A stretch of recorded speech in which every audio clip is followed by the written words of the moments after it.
Good morning, Maria Cullimore. I'm Zia here. It is always good to be back with you.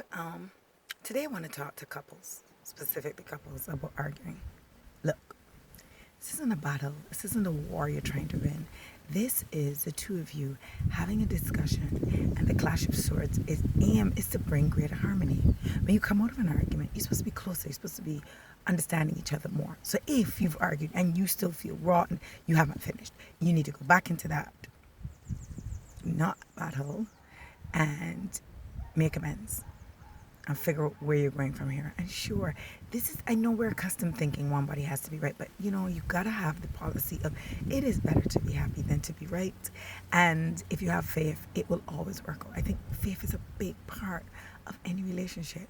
You've got to believe that the other person is intelligent, and you've got to believe that they have their reasons, and that it can work itself out, even when they're wrong, even when you concede, and it will fix itself without you having to do anything more, because you've got to have that inner faith. But also, you need to remember, at the end of an argument, you two are supposed to be closer, supposed to understand each other more. Because what it is we have different upbringings, we have different ideas, we have different minds, so we think differently. We approach things differently. It doesn't make one right and one wrong. We both got to this age doing the crap we've been doing, so clearly it works for us in some form or fashion.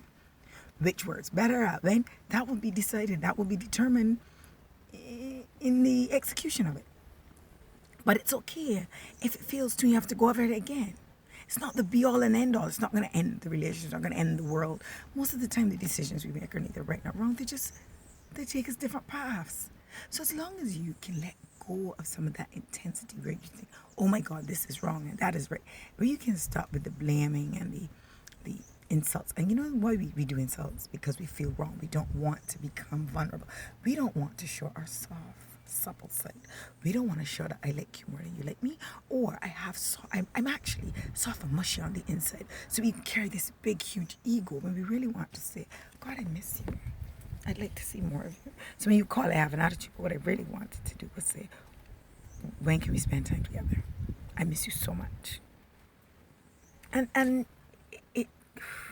the things that create noises between us are often our egos. That's it. Our ego takes up a huge amount of space, and if you can just move it one side, you can have the most beautiful relationship. But it's always a case of if you're guarding and protecting yourself, you're not bringing yourself to the relationship. So you're cheating.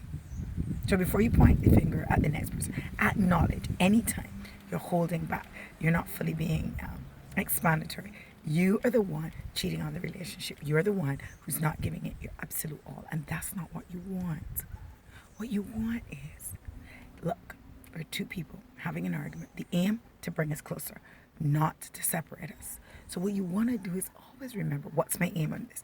Why are we having even this discussion? What is it supposed to do for me? It's supposed to make us happier. So guess what? I'm going to work with that in mind. I'm going to let you finish a point so I can hear the whole idea before I jump in with where I think you're going, because I now read minds. Since when? You don't read minds. You're not always right. Listen. And if you're unsure, so listen, let me see if I understand this. Are you saying yada, yada, yada, yada? Because sometimes people need to hear about what they're saying. And sometimes, yes, it doesn't make sense, and that's fine too. The issue lies in remembering the goal. What's the goal here? To bring us closer together. To bring better out of our relationships. And that's what you want. You're not fighting with this person because you don't care about them. Actually, the only time you fight is when you give a damn. So if you give a damn, then acknowledge. And it comes to the point where it's so intense and you're so hot, you step back. It can happen later. Sometimes I'm a hothead, and I had a husband that didn't talk at all. Like, I'd be ranting in the mountain. Honestly, it looked like I was mad and I was talking to myself half the time. I soon learned that the easiest way to deal with him and an argument was to work out the salient points of what I was annoyed about. I listed them in bullet form and I gave them to them later. And I'd say, look, sometimes you don't hear me when I'm shouting, screaming, ranting, raving. So let me calm it down. And these are the salient things of what was upsetting me in our last argument.